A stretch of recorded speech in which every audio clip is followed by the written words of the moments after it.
My channel earth mom Dehradun. मैं हूं ज्योति और वेलकम है आप सभी का मेरे चैनल पे।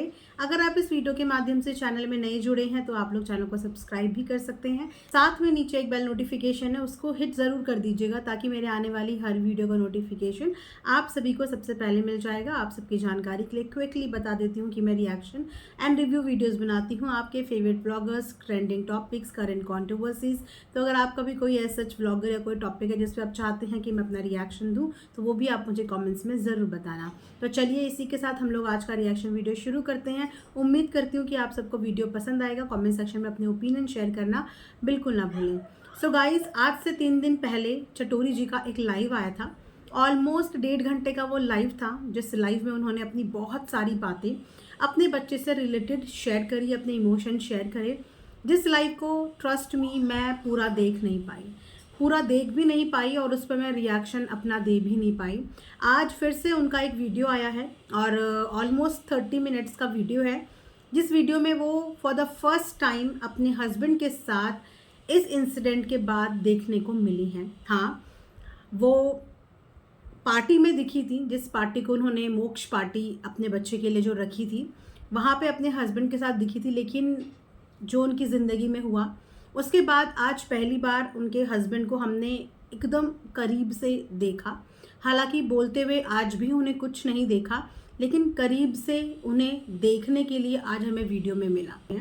तो वीडियो की शुरुआत चटोरी जी ने कोलकाता से करी। सबसे पहले बहुत सारी ऑडियंस इसी चीज़ के लिए कंफ्यूज थी कि वो कोलकाता थी या वो केरला थी। मैंने भी अपनी वीडियो में ये चीज़ क्लियर करी थी कि वो कोलकाता पहले गई थी और केरला वो उस वक्त पे गई थी जिस वक्त पे उनके पीछे से ये हादसा हो गया। कोलकाता से वो ऑलरेडी वापस आ चुकी थी, शायद इसीलिए वो वीडियोस आपको उनके चैनल पे देखने को मिल रहा था। तो उन्होंने शुरुआत इसी से करी कि कोलकाता से वो आ चुकी थी। आने के बाद अपने बच्चे के साथ उन्होंने कुछ टाइम स्पेंड किया। उसके बाद फरवरी में वो अपने भाई के पास केरला गई थी, क्योंकि उनके भाई की तबीयत कुछ ठीक नहीं चल रही थी, इसीलिए अपने भाई से मिलने के लिए वो केरला गई थी। लेकिन वहाँ का एक्सपीरियंस उन्होंने आज अपनी वीडियो में शेयर किया कि केरला जाने के बाद उनकी वापसी से एक दिन पहले उनकी अपने हस्बैंड से बात हुई और अपने हस्बैंड से बात करते हुए वो यही बोल रही थी कि ना, मेरा मन यहाँ पे नहीं लग रहा है, लाडो से बात करने का मन कर रहा है, उसको देखने का मन कर रहा है, उससे मिलने का मन कर रहा है। लाडो वो अपने बच्चे को बोलती थी कि उससे मिलने और उसे देखने का मन कर रहा है। तो उनके हस्बैंड इस बात पे हंसने लगे कि अरे कल ही तो वापस आना है, तो आज से ही, मतलब बस थोड़ी सी देर की बात है, फिर कल तो फ्लाइट ही है, कल तो घर वापस ही आ जाना है। ये कुछ साइंस थे जो उनके बेटे के साथ जो तकलीफ, जो घटना घटने वाली थी, उसके आभास, उसके कुछ इंट्यूशंस उनको वो आने लगे थे। उसके बाद हस्बैंड से बात करने के बाद वो पास के एक मॉल में चली गई। लुलु मॉल उन्होंने नाम लिया, जो कि उनके भाई के घर के काफ़ी नज़दीक था। वो वहाँ पे लुलु मॉल में गई, वहाँ पे उनकी अपने बेटे के साथ वीडियो कॉल पे बात भी हुई। वीडियो कॉल पे बात बहुत ज़्यादा देर तक नहीं हो पाई क्योंकि वीडियो की क्वालिटी कुछ इंटरनेट फ्लक्चुएशन की वजह से ठीक नहीं थी। वो कुछ चॉकलेट्स वगैरह लाने को बोल रहा था, उसी से रिलेटेड उन्होंने कॉल किया था। वीडियो कॉल ड्रॉप हो गई, ढंग से बात नहीं हो पाई। तो फिर व्हाट्सएप पे उनकी बात हुई कि क्या लेके आना है, क्या लेके आऊँ चॉकलेट से रिलेटेड। कुछ उन लोगों का मजाक मस्ती, मजाक में कुछ आर्ग्यूमेंट्स भी हुए, वो गुस्सा भी हुई। उन्होंने बताया कि वो उनके बच्चे के साथ उनकी लास्ट कॉन्वर्जेशन थी। और यहाँ पे एक बात सोचने वाली है कि उनकी आखिरी मौके पे अपने बच्चे से बात तो हुई, वो आखिरी मौके पे कुछ घंटों पहले या कुछ मिनट्स पहले अपने बच्चे की शक्ल देख पाई। ये भी कहीं ना कनेक्शन होता है कि लास्ट मोमेंट पे वीडियो कॉल हो जाना, व्हाट्सएप पे बात हो जाना। उसके बाद ये सारी हेर फेर with in half an hour के बीच की ही रही, जैसा उन्होंने आज अपनी वीडियो में बताया कि उसके बाद 10-15 मिनट के बाद मॉल के बीचों बीच, जब वो मॉल से जाने ही वाली थी, मॉल के बीचों बीच ही उनको एक आवाज़ सुनाई दी, एक दर्द भरी आह सुनाई दी। जिसके बाद वो वहीं पे खड़ी हो गई और खड़े होके वो मॉल में लोगों को देख रही थी कि अपने बच्चों का हाथ पकड़े हुए माएँ थी, फैमिलीज थी, और वहाँ पे वो अपने बच्चे को मिस कर रही थी कि मेरा बच्चा मेरे साथ नहीं है। हालांकि ये कोई पहली बार नहीं था कि वो अपने बेटे से दूर आई थी, वो कई बार अपने प्रमोशन के सिलसिले में अपने बेटे से दूर रही हैं। जितने भी लोग उन्हें जानते होंगे उन्हें पता होगा कि कई बार प्रमोशन और इवेंट्स के लिए वो अपने बच्चे से दूर रही है, लेकिन ये वाली दूरी शायद उन्होंने भी कभी नहीं सोची होगी कि उनकी ज़िंदगी की इतनी लंबी, कभी ना ख़त्म होने वाली दूरी बन जाएगी। उसके बाद वो वहाँ से घर जाती हैं, अपने भाई के घर जाती हैं। घर पहुँचने के 5 से 10 मिनट के अंदर ही उनके पास कॉल आ जाता है। कॉल किसका आता है इस चीज़ के बारे में अभी कोई डिटेल्स नहीं बताई गई है। कॉल आता है, कॉल पे उनको ये खबर दी जाती है कि ऐसे ऐसे उनके बेटे का एक्सीडेंट हो गया। उसके बाद वो बोलती हैं कि इसको अच्छे हॉस्पिटल में, अच्छे डॉक्टर में अच्छे से अच्छा ट्रीटमेंट कराओ, इसको ले जाओ जल्दी, यही वो बोलती है। लेकिन उसके ही 10-15 मिनट के अंदर उनको ये भी न्यूज़ मिल जाती है कि उनका बेटा अब इस दुनिया में नहीं रहा। हॉस्पिटल पहुंचते से पहले ही वो ये दुनिया छोड़ के जा चुका था। ऑब्वियसली जब एक माँ को ये खबर एक फ़ोन के माध्यम से मिले और इतना मजबूर कोई इंसान हो कि वो एट प्रेजेंट उस जगह पे मौजूद भी ना हो, तब उस इंसान पे क्या गुजर सकती है ये फील किया जा सकता है। उन्होंने बोला, जब मैंने ये सुना तो मुझे बहुत गुस्सा भी आया, मुझे बहुत रोना भी आया और मैंने फ़ोन भी फेंका, मिक्स्ड इमोशन कि मैं क्या करूँ क्या ना करूँ। उनके लिए वो रात निकालनी बहुत मुश्किल पड़ रही थी। वो रात को रो रही थी। तकरीबन 11 बजे के आसपास उनको एक क्लू मिलता है, उनको एक साउंड आती है जहाँ पे उन्हें ऐसा फील हुआ, उनके कहे अनुसार, या उन्हें ऐसा लगता है कि उनके बेटे ने उनको बोला, mama it's okay, mama it's okay. और वो अभी तक भी उस सेंटेंस को अपनी हर वीडियो में रिपीट करती हैं। अगर आपने नोटिस किया होगा कि मेरा बेटा बोल के गया था, मम्मा इट्स ओके। और तब से वो अपने आप को ओके ही करने की कोशिश कर रही हैं, ओके ही करने की कोशिश कर रही हैं। इसके बाद नेक्स्ट डे उनकी फ़्लाइट होती है। वो तकरीबन 10, साढ़े 10, 11 बजे के आसपास अपने घर पहुंच जाती हैं। जब वो घर पहुंची थी तब तक उनका बेटा घर पे नहीं आया था। ऑब्वियसली बात है, it was an accident case. सबसे पहले तो ये केस ही समझ में नहीं आया कि ये जो चीज़ें हुई, पेरेंट्स ने कुछ बताया नहीं, तो बहुत तरीके की खबर सोशल मीडिया पे उड़ी। बहुत लोगों ने बहुत तरीके की इन्फॉर्मेशन देने की कोशिश करी, लेकिन ऑफिशियल इन्फॉर्मेशन जो होते हैं वो ऑफिशियल पेजेस से ही आते हैं और लास्ट तक भी ऑडियंस उन्हीं का वेट करती है कि वो अपनी स्टेटमेंट में क्या बोलना चाहती हैं। तो इस बीच बहुत सारी बातें हुई थी कि कोई एफआईआर नहीं हुई, कोई इन्वेस्टिगेशन नहीं हुआ, इनको जानना भी नहीं, इनको पता भी नहीं करना, ऐसा कैसे। बहुत सारे सवाल जो पब्लिक के आते हैं, है ना। इमोशंस अपनी जगह होते हैं लेकिन सवाल भी आते हैं पब्लिक के। तो उन्होंने बताया कि जब वो घर पहुंची थी तब तक उनका बच्चा घर पे नहीं आया था। तो इसका साफ मतलब है कि डेफिनेटली वो एक एक्सीडेंटल केस था जिसकी एफआईआर हुई होगी, तभी बच्चा आने में लेट हुआ, क्योंकि बच्चे का डेफिनेटली पीएम भी हुआ होगा, क्योंकि वो ऑलरेडी कस्टडी में चला गया होगा पुलिस की। और फिर उसके बाद जितनी प्रोटोकॉल्स होती हैं वो फॉलो करने के बाद ही जो बॉडी है वो घर भेजी जाती है। इसीलिए शायद जब वो घर तक गई थी तब तक वहाँ पे उनके बच्चे का पार्थिव शरीर नहीं आया था। उन्होंने बताया कि जब आया तो सिर्फ 5 मिनट के लिए ही उनके बच्चे को उनके पास घर पे रखा गया, सिर्फ 5 मिनट के लिए। ना उसके हाथ दिखाए, ना उसके पैर दिखाए, ना उसका शरीर दिखाया, सिर्फ उसका चेहरा ही देखने को मिला, वो भी सिर्फ मात्र 5 मिनट के लिए। अब ऐसा क्यों हुआ, अब इसके पीछे क्या रीज़न्स हो सकते हैं, आप समझ सकते हो कि अगर कोई बॉडी पीएम होके आई है तो उस बॉडी की एक्चुअली क्या हालत होती है, और अगर ये एक्सीडेंट था तो कितना मेजर हो सकता था, क्या कंडीशन रही होगी। एक माँ क्या उस हालत में अपने बच्चे का शरीर देख पाती। शायद इन रीज़न्स की वजह से भी उसको ज़्यादा देर वहाँ ना रखा गया हो, उसकी बॉडी दिखाई ना गई हो, ताकि और एक माँ का दिल आप समझ सकते हो। साथ में चटोरी जी ने ये भी बताया कि मैंने अपने बेटे को कंधा भी दिया है, क्योंकि उसको इस दुनिया में मैं अपने हाथों से लेके आई थी, तो उसको इस दुनिया से विदाई भी मैंने अपने हाथों से दी। उसको कंधा भी दिया, उसको दाग भी दिया।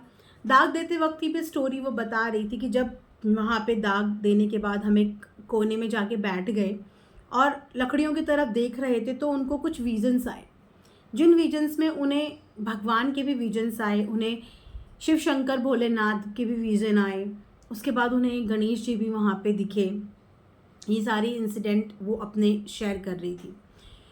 सो बेसिकली जो उन्होंने आज का अपना वीडियो बनाया, उस वीडियो में उन्होंने वो कुछ साइन, वो कुछ क्लूज़, वो कुछ सिम्टम्स बताए, वो अपना एक एक्सपीरियंस शेयर करा जहाँ पे उनको बार बार अपने बच्चे की मौजूदगी फील हो रही थी। जिस समय उनका बच्चा शायद आखिरी सांसें अपनी ज़िंदगी की ले रहा था, उस वक्त पे माँ को उन चीज़ों का आभास वहाँ से इतने मीलों दूर भी हो रहा था। शायद ये कनेक्शन ना बच्चे का अपनी माँ के साथ उसी दिन से बन जाता है जिस दिन बच्चा माँ की कोख में आता है। एक ही शरीर होता है, दो जानें पल रही होती हैं, पर उस समय पे एक ही शरीर होता है। माँ के ही अंग से बच्चे को सांसें मिल रही होती हैं, माँ के ही अंग से बच्चे को खाना मिल रहा होता है। तो माँ और बच्चे का कनेक्शन ही ऐसा होता है कि आपने भी कई बार ये चीज़ एक्सपीरियंस की होगी कि जब हम ज़िंदगी में बहुत ज़्यादा दुखी होते हैं, बहुत ज़्यादा दुखी होते हैं, क्योंकि मैंने पर्सनली एक्सपीरियंस किया कि जब मैं बहुत ज़्यादा किसी दिन बहुत ज़्यादा दुखी होती हूँ, परेशान होती हूँ, और उस दिन अचानक से ऐसा होता है कि मेरी मम्मी का कॉल आ जाता है, तब ऐसा फील होता है कि ये कैसे पॉसिबल है कि मैं इतनी ज़्यादा दुखी हूँ, इतनी ज़्यादा परेशान हूँ, और उसी समय पे मेरी मम्मी का कॉल आ जाना। तो एक्चुअली माँ और बच्चे के बीच में ये एक कनेक्शन होता है, जो कनेक्शन उसका बच्चा जब तकलीफ़ में था वो अपनी माँ के साथ कनेक्शन बनाने की कोशिश कर रहा था। क्लूज़ और साइंस उन्होंने फ़्लाइट के दौरान भी बताए कि फ़्लाइट के दौरान भी उनको ऐसे सनफ्लावर का दिखना, फिर उन्हीं के बच्चे के जैसे सेम कपड़े में किसी और बच्चे को देखना, फिर एक वही सॉन्ग की 2 लिरिक्स चल जाना जो उनका बेटा सुना करता था। तो ये सारे साइन और सिम्टम्स उनको मिल रहे थे, वो महसूस कर रही थी। और ड्यूरिंग द थेरेपी भी उनको बहुत सारी विजन्स आए। अपना एक्सपीरियंस उन्होंने शेयर किया कि वो एक स्पिरिचुअल हीलिंग के लिए भी गई उन 12 दिन के बीच में, जहाँ पे अगेन उनको बहुत सारी हीलिंग के दौरान चीज़ों का एक्सपीरियंस हुआ। चलिए, ये उनकी अपनी खुद की बिलीफ्स और अपना खुद का एक्सपीरियंस, जिसमें बहुत सारे लोग अग्री भी करेंगे और बहुत सारे लोग इन चीज़ों को डिसअग्री भी करेंगे। मैं कमेंट सेक्शन में भी देख रही थी, मिक्स्ड कमेंट्स थे, जहाँ पे काफ़ी सारे उनकी सिचुएशन से बिल्कुल कनेक्टेड फील कर रहे थे कि हाँ ऐसा है। बहुत सारे लोग उनको देख के दर्द में भी जा रहे थे कि अब और वीडियो हम नहीं देख सकते, हमसे देखी नहीं जा रही है। जैसे कि इनकी उस वाली लाइव के दौरान मेरे साथ भी सेम हुआ था कि मैं इनकी लाइव पूरी देख नहीं पाई, 1.5 घंटे की, इसीलिए मैंने उस पर रिएक्शन नहीं दिया। क्योंकि ये आधा घंटे की थी तो मैंने, क्योंकि इनके हस्बैंड दिखे थे सामने, सो उसमें मैंने ये वीडियो देखा कि इनका भी दर्द सुनने को मिलेगा, पता चलेगा। क्योंकि औरत अपना दर्द बोल के बयान कर देती है, रो के बयान कर देती है। और चटोरी जी ने तो कई बार अपना दर्द अपनी ऑडियंस के साथ साझा किया है। जब से उनका बेटा इस दुनिया से गया है, वो बहुत बार आके इंटरेक्ट हो चुकी हैं, लेकिन अभी तक उनके पति का साइड, उनके पति का दर्द नहीं हम लोगों ने सुना। वो अपना जो भी फील कर रहे हैं, जो भी दर्द महसूस कर रहे हैं, बताया चटोरी जी ने कि ये अपने आप को नहीं संभाल पा रहे हैं। दिन में भी रोते हैं, रो पड़ते हैं, रात में भी रो पड़ते हैं, जब देखो रो पड़ते हैं। तो एक आदमी को भी दर्द होता है, उसको भी तकलीफ होती है, बस आदमी को पता नहीं, ये बोल दिया गया है कि आदमी है, बहुत स्ट्रॉन्ग है तो रो नहीं सकता, लेकिन ऐसा नहीं होता। इमोशन सबके बराबर होते हैं। अगर एक औरत को अपना दुख, अपने इमोशन शेयर करने का हक है, तो एक आदमी को भी होना चाहिए, क्योंकि वो जब तक नहीं बोलेगा वो तब तक घुटता रहेगा। इन दोनों के केस में मेरी जो ऑब्जर्वेशन है ना, वो ये है कि उनके हस्बैंड इसीलिए काम हो गए हैं क्योंकि वो रो रहे हैं। वो दिन रात रो के अपना अंदर का जो भी उनका दुख होता है, तकलीफ़ होती है, वो निकाल के वो अपने आप को थोड़ा सा हल्का कर लेते हैं।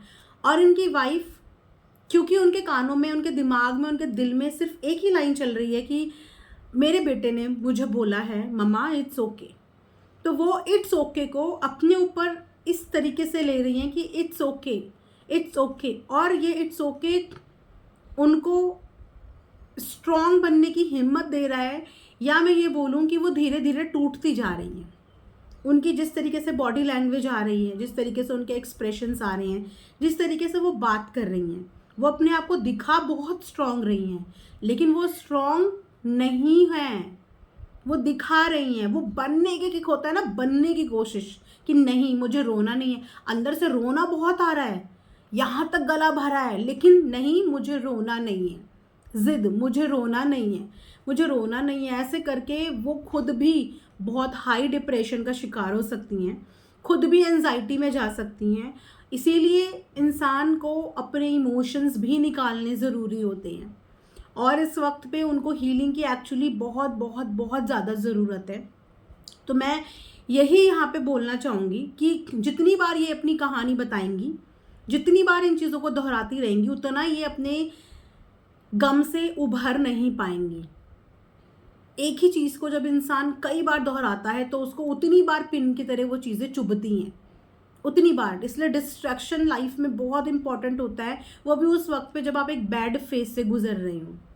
आप खुद देखिए कि इन्होंने कितनी कितनी बार लाइव कर ली, एक एक डेढ़ घंटे की लाइव कर ली, और उसमें जितनी कहानियाँ इन्होंने बताई, ब्रेव बन के बताई, लेकिन अंदर से इनका दिल रो रहा होगा, अंदर से इनके दिमाग पे इस चीज़ का कितना जोर, कितना स्ट्रेस पड़ रहा होगा, क्योंकि ये सिर्फ बोल रही हैं लेकिन इमोशंस नहीं दिखा पा रही, रो नहीं पा रही है, मन हल्का नहीं कर पा रही है, अपने आप को स्ट्रांग बनाने की जिद लेके बैठी हैं।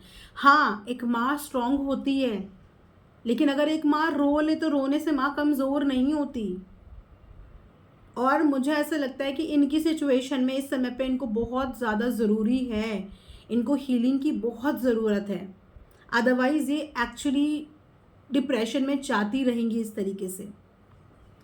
काफ़ी कमेंट जहाँ पे इनकी सिचुएशन को समझते हुए आए, वहाँ पे कुछ नेगेटिव कमेंट्स भी वीडियो के नीचे आए, जहाँ पे सवाल जो डे 1 से हैं कि कई बार लाइव हो चुकी हैं, कई बार लाइव में इन्होंने अपनी बहुत सारी कहानी बताई, लेकिन अभी तक भी इस चीज़ को मिस्ट्री ही बना के रखा है कि आखिर बच्चे के साथ ऐसा क्या हुआ। वो चीज़ सुनने के लिए अभी भी बहुत सारे लोग इनकी वीडियो देखने फटाफट जाते हैं, दर्द सब समझ रहे हैं, दर्द सब साझा कर रहे हैं, लेकिन वो दर्द आया कैसे, वो तकलीफ़ आई कैसे, कैसे पता चला, कैसे ये घटना हुई। आज भी बहुत सारी ऑडियंस के दिल में ये क्यूरोसिटी है जानने की कि ऐसा क्या हुआ। उसी के साथ साथ कुछ कमेंट्स जो मैं यहाँ पे पढ़ती हूँ, जहाँ पे ऑब्वियस सी बात है कि सबने उनके इस वीडियो को बहुत प्यार दिया। हर माँ का सपोर्ट उनके साथ है, हर किसी का साथ उनके साथ है। वहीं पे कुछ कमेंट्स ऐसे भी हैं जहाँ पे आप इनको नेगेटिव कमेंट्स भी नहीं बोल सकते, बट हाँ आप इनको एक प्रैक्टिकल लेवल पे कमेंट्स बोल सकते हो। जहाँ पे एक निशा नाम के सब्सक्राइबर यूज़र हैं इनकी, जिन्होंने कमेंट किया है कि stop troubling yourself and your husband, take time to be in peace and collect memories, don't talk too much to viewers who actually have no bonding, why waste emotions on social media, take time, help each other, give support to each other, can't deny this is your big loss, take time, console, come back after few months, this too much talking will definitely not be emotionally good for you and your husband is father needs time to his father needs time to understand that both of you need time। वहीं पे कुछ लोगों ने ये भी बोला है कि अपने बेटे का कंटेंट बनाना बंद कर दो। अगर वो वीडियोस बना रही हैं तो उनकी वीडियोस को मैं दो तरीके से देखती हूँ। एक, शायद वो अपनी बातें शेयर करके अपना मन हल्का कर रही हूँ, क्योंकि जिनको कैमरे की आदत होती है ना, उनकी ज़िंदगी का एक हिस्सा बन जाता है कैमरा, और वो अपना सुख दुख कैमरे के आगे जब शेयर कर लेते हैं तो वो अपने आप को बेटर फील करते हैं। जिनकी लाइफ कैमरे से जुड़ी नहीं होती उनके लिए कैमरा इतना इम्पोर्टेंस नहीं रखता, लेकिन जिनकी ज़िंदगी कैमरे से जुड़ी होती है उन्हें कैमरे के आगे भी अपने इमोशंस बताने कहीं ना कहीं उनकी रिक्वायरमेंट या उनकी खुद की इनर सेटिस्फैक्शन के लिए ज़रूरी हो जाता है। तो शायद वो जो ये सारी बातें बता रही हैं, बता के अपना ही मन हल्का कर रही हैं। लेकिन येस, ये बात भी मैं इनकी मानूंगी सब्सक्राइबर की, कि जितना इन वर्ड्स को वो रिपीट करेंगी उतना अपने आप को तकलीफ़ भी देंगी।